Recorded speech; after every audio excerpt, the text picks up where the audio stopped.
I'm going to title this video, Live Free and Die. That's right. So we're seeing a lot of protests. People are exercising their Fourth Amendment rights to peacefully assemble and protest. And I just love it. I'll tell you why. Because now we know who the idiots are. Some of them are masked up. Most of them are not.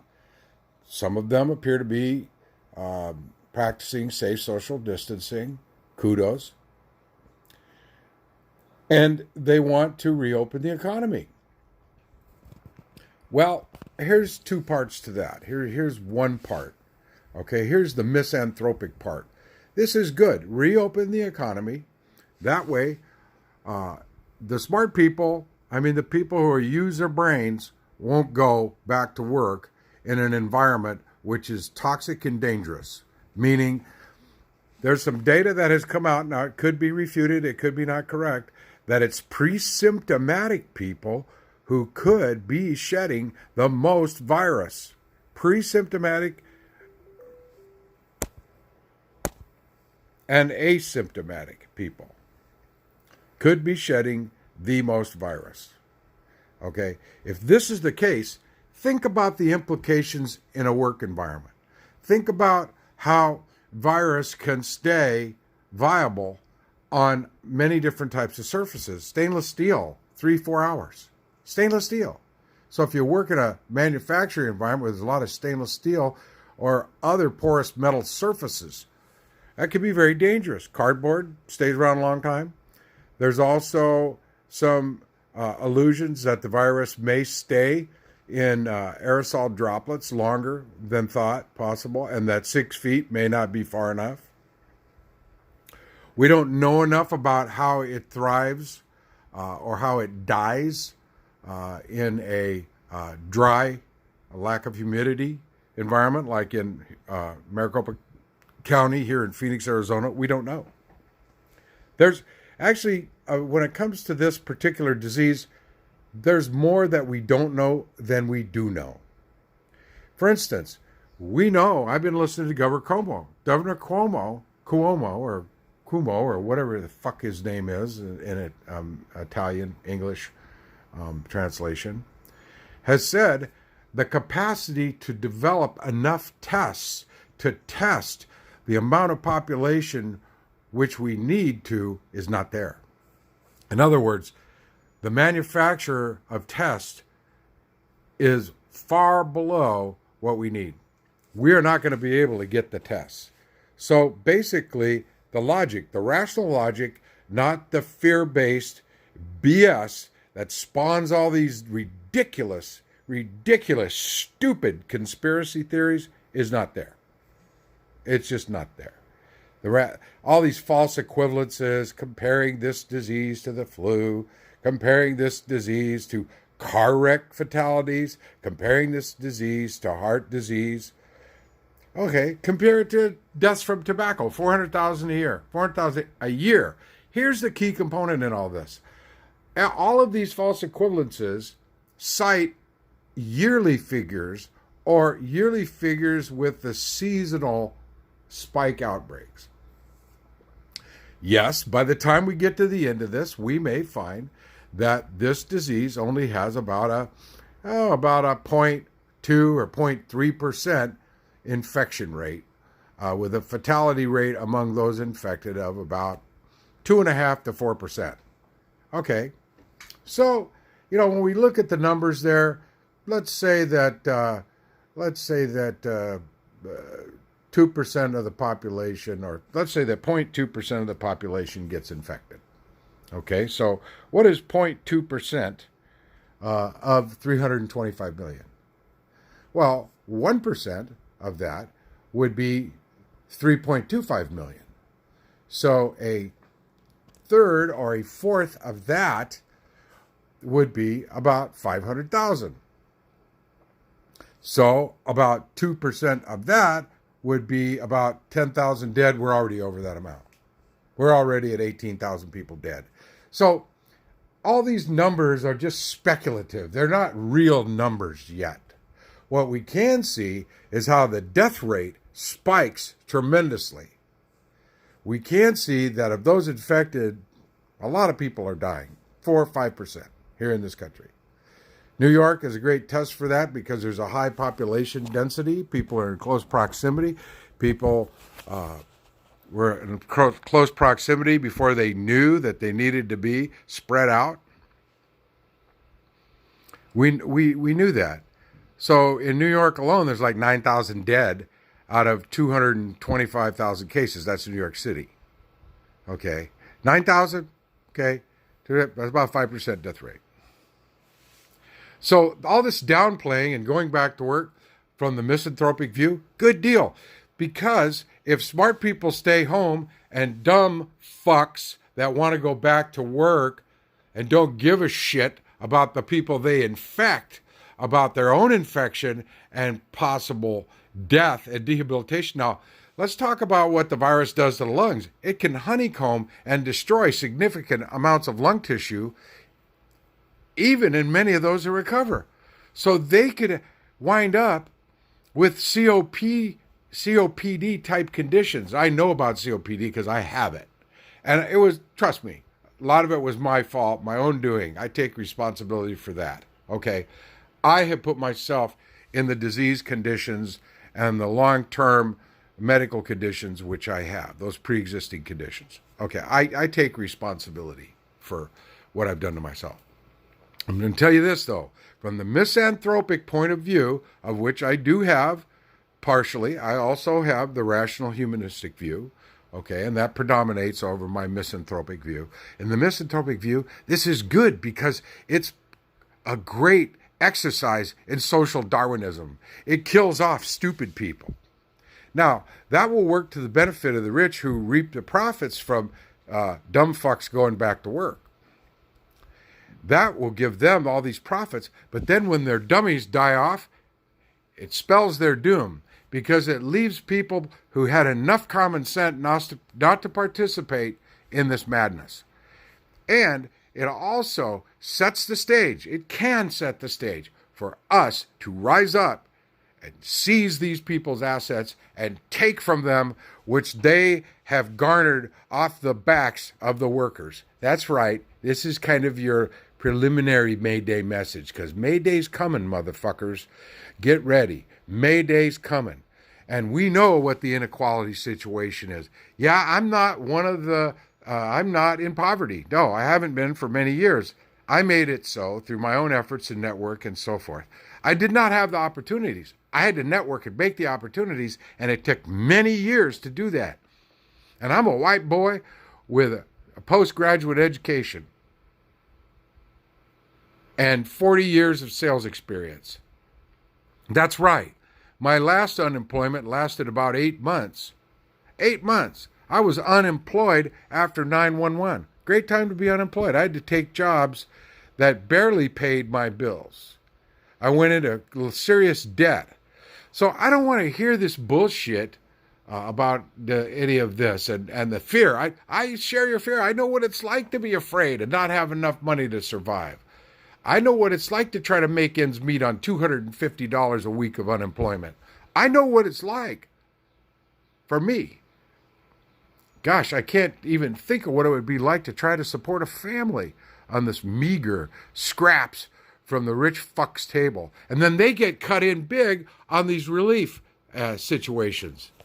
So in one sense, if there was a conspiracy, which I highly doubt, it's more like a business plan. In one sense, this fantasy that the business plan is for the rich to get even more rich, it is what is happening.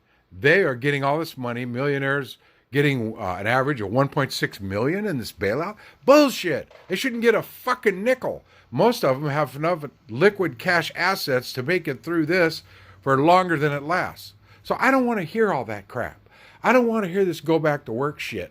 I mean, I'm hearing it, and I think these people are stupid. And from the social Darwinist, misanthropic point of view, good, because these fuckers will die, and worse still, the people they love who are most vulnerable will die, and it will be their fault. So you can put that up as a noble sacrifice for the good of the economy. Fuck you and your capitalist economy. Fuck you and your capitalism that's built on the backs of workers. And yes, we as workers are voluntary slaves to this unjust, unfair, and unequal system. That's right. And I am ranting, and I am angry, and I have a right to be angry, just like the people out there protesting that they can't work.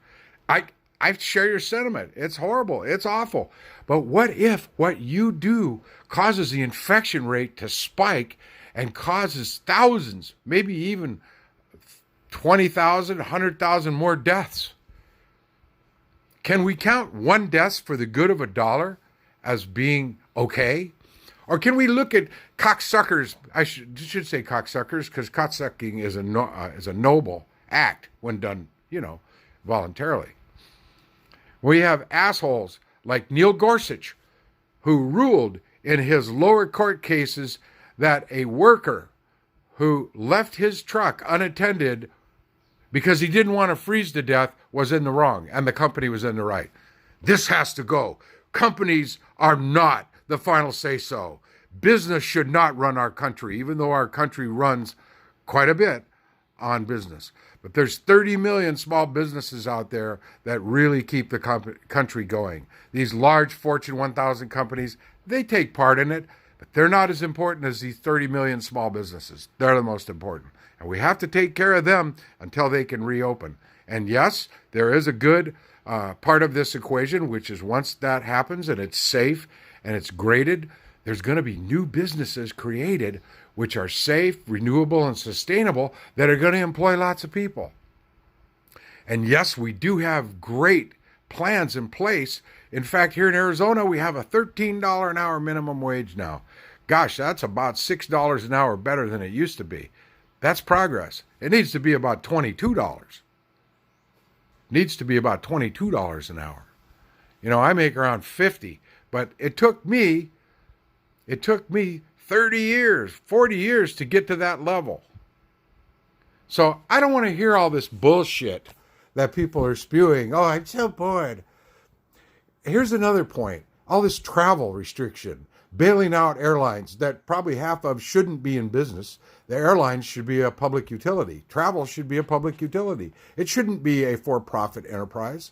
Now, we saw America West Airlines, who was employee-owned, we saw them fail miserably. But why did they fail? Well, there's a lot of stuff behind that, blah, blah, blah. American finally wound up with them, and American is one of the ones that's getting a major bailout. And they didn't need the money that they were given.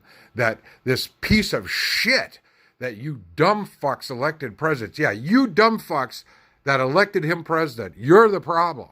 You are the problem. You are the enemy of the people and of all life on earth. You're more of a problem than he is, because you elected him. And now he's ripping us off. He's ripping off the common guy. Us people who make between 75 and 130 grand a year, we're getting fucked on our taxes. Unless we have a business where we can write off a whole bunch of stuff. So we're getting fucked. I got fucked on my taxes because I lost all my deductions I used to have as a traveling salesman. Yeah, I lost all those.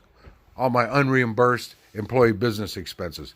And you pricks in the Treasury Department, Stephen Mnuchin, all you pricks that passed this fucking tax cut, you know what? Fuck you. Fuck you. Should have given the tax cut to people who make under 200 grand a year. That's who should have got the tax cut. And it's small businesses. A small business, unless it's making 20% before tax, probably shouldn't pay any tax, as long as they reimburse what would be paid as tax to the employees. Just my opinion. I think it's okay to be a sole proprietor and make all the money. Of course, that's okay. I don't think it's okay to underpay workers who are helping you get there. So here's the problem. Business should not run the country. The country does run quite a bit because of businesses, mainly because of the taxes that workers pay. Mainly because of those taxes.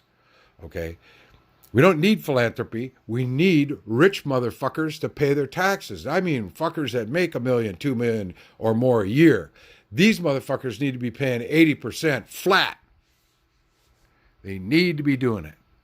Okay? And this prick that's on TV right now basically needs to be convicted in a high court and publicly executed in front of the people because his policies are creating death. His slow response and his dumb fuck conservative, which is weird. He's a weird reactionary nationalist piece of shit. His policies are causing thousands of deaths. He is an enemy of the people, and because of his environmental policies, an enemy of all life on this planet. So if you don't like what I say, okay, so what? Turn it off. Turn it off in the first 20 seconds. Move on to something else. If you agree with me on some of this, listen. Develop your own perspective and push against stupidity. Because the problem we have in this country right now is stupidity. Way stupid. Sorry about the flub. I sound like Joe Biden. Stupidity is a problem in this country. People are stupid. People are scared. I don't blame you for being scared. I'm okay for a year or two, but I'm still scared. You bet.